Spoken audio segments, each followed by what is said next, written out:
اس کو وہ جگہ پسند آ گئی.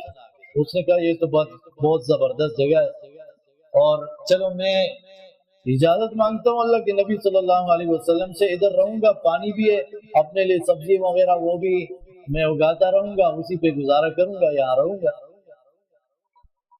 تو اللہ کے نبی صلی اللہ علیہ وسلم سے جب انہوں نے بات کی تو اللہ کے نبی صلی اللہ علیہ وسلم اس کو اجازت نہیں، کیونکہ یہ دین رہبانیت کا دین نہیں کہ آپ مثال کے طور پر کسی جگہ پہ چلے گئے، وہاں تنہا رہ رہے ہیں کہ بس تسبیح میرے ہاتھ میں، ذکر اذکار کر رہا ہوں.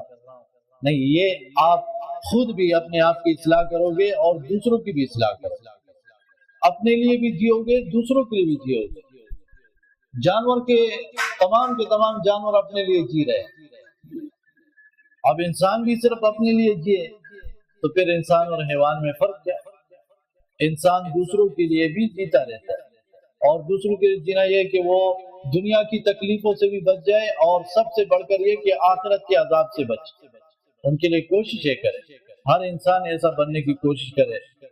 وَقُلْ رَبِّ أَدْخِلْنِي، اور کہیے اے میرے رب مجھے داخل کر، مدخل صدق، داخل کرنا سچا، وَأَخْرِجْنِي مُخْرَجَ صدق، اور نکال مجھے نکالنا سچا، وَاجْعَلْ لِي مِن لَّدُنْكَ سُلْطَانًا نَصِيرًا، اور تو کر میرے لیے اپنی طرف سے غلبہ، مدد کرنے والا. یہ بہت ہی بہترین دعا ہے. آپ جہاں بھی اگر جاتے ہو کسی علاقے سے آپ یہ دعا مانگتے ہو تو بالکل یہ دعا مانگ سکتے ہو. رب ادخلنی مدخل صدق واخرجنی مخرج صدق واجعل لی من لدنک سلطانا نصیرا. اچھا، جب آپ نے اپنے رب کے لیے، اپنے دین کی خاطر اتنی قربانیاں دے دی کہ آپ نے اپنا علاقہ بھی چھوڑ دیا، تو پھر اللہ غلبہ دیتا ہے، پھر آپ کی باری آتی ہے. نبی صلی اللہ علیہ وسلم مکہ سے مدینہ گئے، لیکن مدینہ میں ان کی حکومت بن گئی، اور پھر واپس آئے اور مکہ فتح کیا، اور وہاں جتنے 360 بت رکھے ہوئے تھے خانہ کعبہ کے اندر، ان سب کو گرا دیا، سب بتوں کو گرا دیا. اور یہ آیتیں پڑھا کرتے تھے، جاء الحق وزهق الباطل ان الباطل كان زهوقا، جاء الحق وما يبدئ الباطل وما يعيد. اس طرح کی آیتیں پڑھا کرتے تھے اور بتوں کو وہ گرا دیا، وہاں سے ختم کر دیا. صرف ایک اللہ کی عبادت وہ شروع ہو گئی. جو لوگ نہیں مان رہے تھے زبان سے کہ اللہ کے نبی صلی اللہ علیہ وسلم ہر وقت ان سے کہا کرتے تھے، یا ایھا الناس قولوا لا الہ الا اللہ تفلحوا، اے لوگو لا الہ الا اللہ کہو کامیاب ہو جاؤ گے. اور وہ لوگ نہیں مان رہے تھے. 8 سال کے عرصے کے اندر صحابہ کرام، 10,000 صحابہ کرام رمضان کا مہینہ اور مکہ میں پہنچتے ہیں، ڈنڈے کے زور پہ سارے بتوں کا صفایا کرتے، سارے بت ختم کرتے، اور بیت اللہ میں ایک اللہ کی عبادت شروع. اعلان کیا گیا پھر اس کے بعد کوئی مشرک جو ہے وہ برہنہ ہو کے طواف نہیں کرے گا، مشرک پھر یہاں پہ آئے گا بھی نہیں. پھر اس کے 1 سال بعد یہ اعلانات ہوئے، مشرکوں کو مکمل پابندی لگی، اور آج تک ہے الحمدللہ. اللہ کرے کہ جب تک ہم زندہ ہیں، ہم مر بھی جائیں، قیامت تک کے لیے یہ پابندی ہو کہ کوئی مشرک، کوئی کافر وہاں جا نہ سکے، ان کی جو ہے وہ قدم، ناپاک قدم وہاں پہ نہ پڑ سکے. وَقُلْ جَاءَ الْحَقُّ وَزَهَقَ الْبَاطِلُ، آپ کہہ دیجئے آ گیا حق اور مٹ گیا باطل. ان الباطل كان زهوقا، بلا شبہ باطل ہے ہی مٹنے والا، جتنا بھی باطل ہے اللہ مٹا دے. وَنُنَزِّلُ مِنَ الْقُرْآنِ مَا هُوَ شِفَاءٌ وَرَحْمَةٌ لِّلْمُؤْمِنِينَ. جب باطل مٹ جائے گا، مسلمان وہ آپس میں شیر و شکر ہو جائیں گے، ان کا آپس میں اتفاق اور اتحاد ہوگا، اسلام، دین اسلام کے مزے وہ حاصل کریں گے. تو کیا ہوگا؟ قرآن سے شفا حاصل کریں گے، قرآن کی رحمتوں کا وہ نظارہ کریں گے. یہ تو اب اس لیے پریشانیاں ہے کہ باطل بھی ہے، باطل نے مسلمانوں کو پریشان کیا ہوا ہے. وَنُنَزِّلُ مِنَ الْقُرْآنِ، اور ہم نازل کرتے ہیں قرآن، ما ہوا شفا، جو کہ شفا ہے، علاج ہے، وَرَحْمَةٌ لِّلْمُؤْمِنِينَ، اور رحمت ہے مومنوں کے لیے. اچھا، ایک ہوتا ہے علاج کہ بندہ دوائیاں استعمال کرتا ہے، یہ علاج، لیکن بعض اوقات انسان علاج کرتا ہے، شفا حاصل نہیں ہوتی. تو یہاں پہ یہ ذکر نہیں ہوا کہ یہ علاج ہے، بلکہ یہ ذکر ہو شفا ہے، گارنٹیڈ ہے۔ آپ قرآن پہ عمل کرو گے بس شفا ہے، آپ قرآن کو استعمال کرتے ہو یہ شفا ہے۔ یقین کریں کہ آج ضرورت اس بات کی، بہت سے لوگ وہ 2 مہینے بیمار رہتے ہیں لیکن ایک مرتبہ بھی اپنے آپ کو دم نہیں کرتے۔ یہ مسلمانوں کو کیا ہو گیا ہے؟ اصل علاج تو یہ ہے، آپ سورہ فاتحہ پڑھو، آخری صورتیں پڑھو، اپنے اوپر دم کرو، اللہ کی بندی اپنے بچوں کو دم کیا کرو۔ میں چاہتا ہوں کہ ہمارے ہر ہاسپٹل میں، ہر اسپتال میں ایک جو ہے وہ کمرہ ایسا ہو کہ جہاں پہ دم کرتے ہو مریضوں کو، وہاں کسی کو بٹھائے، وہ لوگ جو مریض جاتے ہیں پہلے وہاں ان کو دم کیا کرے، پھر وہ کسی ڈاکٹر کے پاس جائے۔ ہر ہاسپٹل میں یہ ہونا چاہیے۔ ابن قیم رحمۃ اللہ علیہ کہتے ہیں میں مکہ میں رہا اور کوئی ڈاکٹر نہیں تھا، میں بیمار ہوتا تو زمزم پیتا اور دم کرتا، اس سے میرا علاج ہوتا۔ یقین کرنی چاہیے۔ اور آپ سب کا بھی ایسا تجربہ ہو گیا ہوگا کہ انسان بعض اوقات بہت بیمار ہوتا ہے اور انسان سمجھتا ہے اس پہ بہت خرچے آئیں گے اور یہ علاج پہ بہت وقت لگے گا، اور جب یقین کے ساتھ خود پہ دم کرتا ہے تو اللہ جو ہے اس کو شفا دیتا ہے۔ وہ حیران رہتا ہے پھر کیسے شفا حاصل ہو گئی۔ وَرَحْمَةٌ لِّلْمُؤْمِنِينَ، اور رحمت ہے مومنوں کے لیے۔ لیکن دیکھو یہ اینٹی بائیوٹک دوائی کی طرح ہے، بعض لوگوں پہ الٹا اثر کرتا ہے۔ کچھ لوگ جو ہے وہ قرآن سے فائدہ اٹھاتے ہیں اور کچھ ظالم لوگ وہ قرآن کا انکار کرتے ہیں، تو ان کا خسارہ ہی بڑھتا ہے۔ وَلَا يَزِيدُ الظَّالِمِينَ إِلَّا خَسَارًا، اور نہیں وہ زیادہ کرتا ظالموں کو مگر خسارے ہی میں۔ اچھا جب مزے ہو گئے، ایسی حالت آ گئی، ایسی پوزیشن آ گئی کہ لوگ مال لے کے گھوم رہے ہیں، کوئی ہے جو ہم سے زکوٰۃ لے اور کوئی زکوٰۃ لینے والا نہ ہو، اور ایک کہتا ہے بھائی میں بھی خود دینا چاہتا ہے، بہت مال و دولت مل گئی۔ اب ایسا نہ ہو کہ اللہ نے نعمتیں کر دی اور تم جو ہے اللہ کو بھول جاؤ، تم غفلت اختیار کرو، یا ایسا نہ ہو کہ آپ پہ کوئی مصیبت آ جائے اور تم جو ہے وہ غفلت اختیار کرو، مایوس ہو جاؤ، نا امید ہو جاؤ۔ نہیں، بلکہ نعمتوں میں بھی اللہ کو یاد رکھو، مصیبتوں میں بھی اللہ کو یاد رکھو، یا تو شکر کر کے اللہ کو یاد رکھو یا صبر کر کے اللہ کو یاد رکھو۔ یہ صبر و شکر یہ عبادت ہے، اللہ کو یاد کرنا۔ جب آپ شکر ادا کرتے ہو تو یہ اللہ کو یاد کر رہے ہو، جب آپ صبر کر رہے ہو تو اللہ کو یاد کر رہے ہو۔ کیوں شکر کیوں کر رہے ہو؟ اللہ کی یاد کی وجہ سے۔ صبر کیوں کر رہے ہو؟ اللہ کی یاد کی وجہ سے۔ جو شخص اللہ کو بھول چکا ہو، نہ وہ صبر کرتا ہے نہ وہ شکر کرتا ہے، نہ شکر بھی ہوتا ہے بے صبر بھی۔ تو اب یہ بات ذکر ہو رہی ہے وَإِذَا أَنْعَمْنَا عَلَى الْإِنسَانِ، اور جب ہم انعام کرتے ہیں انسان پر، أَعْرَضَ، تو وہ اعراض کرتا ہے، وَنَأَىٰ بِجَانِبِهِ، اور وہ دور کر لیتا ہے اپنا پہلو، وَإِذَا مَسَّهُ الشَّرُّ، اور جب پہنچتی ہے اسے تکلیف، كَانَ يَئُوسًا، تو وہ ہو جاتا ہے بہت نا امید۔ یعنی جب نعمتیں مل جاتی یہ سمجھتا ہے بس یہ ہمیشہ میرے پاس رہے گی، ایسا نہیں ہے۔ یہ نہ دولت ہمیشہ رہنے والا، نہ صحت ہمیشہ رہنے والا، نہ جوانی ہمیشہ رہے گی، کچھ بھی ہمیشہ کا نہیں ہے۔ آپ کے اپنے بیٹے بیٹیاں بھی ہمیشہ کی نہیں ہے، آپ کی اپنی جان بھی ہمیشہ کی نہیں ہے، آپ کے گھر، آپ کے جائیداد، آپ کے کاروبار، آپ کی فیکٹری، آپ کی بزنس، کوئی بھی ہمیشہ کی نہیں ہے۔ تو جو چیز آپ کے ساتھ وفادار نہیں ہے اس پہ اتراتے کیوں ہو، تکبر کیوں کرتے ہو؟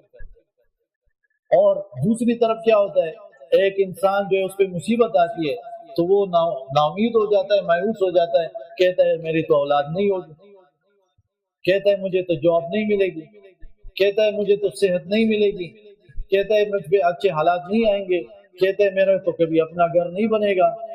یہ ساری مایوسیاں، نا امیدیاں، مسلمان ایسا نہیں کرتا ہے، وہ نعمتوں میں شاکر ہوتا ہے اور مصیبتوں میں صابر ہوتا ہے۔ قُلْ كُلٌّ يَعْمَلُ عَلَىٰ شَاكِلَتِهِ، طبیعت کی باتیں ہیں بھائی، طبیعت کی باتیں ہیں۔ آپ کی طبیعت برائی چاہتی ہے تو آپ برائی پہ چل پڑتے ہو، آپ کی طبیعت نیکی کی طرف ہے تو آپ نیکی کی طرف چلتے ہو۔ چیک کر لو اپنے آپ کو، چیک کر لو، خود ڈاکٹر ہو آپ۔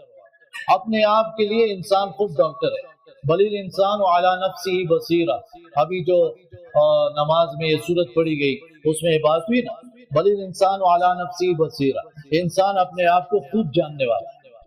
میں خود اپنے آپ کو خوب سمجھتا ہوں، جانتا ہوں کہ کس قدر ایمان ہے میرے اندر، کس قدر میرے نیک اعمال ہیں یا کس قدر میرے گناہ ہیں. آپ سب بھی خوب سمجھتے ہیں کہ کیسے ہیں آپ، کتنے نمبر ہیں، 100 میں سے کتنے نمبر ہیں ہمارے. ہر انسان سمجھتا ہے. کل یعمل علی شاکلتہ، کہہ دیجیے ہر شخص عمل کرتا ہے اپنے طریقے پر، اپنی نیت، اپنے دین اور اپنے طبیعت کے مطابق. فربکم اعلم. لیکن ہوگا کیا، جو ہدایت اللہ نے بھیجی ہوئی ہے اس کے مطابق جو عمل کرے گا وہی ہدایت والا. فربکم اعلم، تو تمہارا رب خوب جانتا ہے، بمن ہوا اہدی سبیلا، اس شخص کو جو زیادہ سیدھے راستے پر. اللہ رب العالمین مجھے اور آپ سب کو سیدھے راستے پر ثابت قدم رہنے کی توفیق عطا فرمائے. اقول قولی ھذا استغفر اللہ لي ولکم.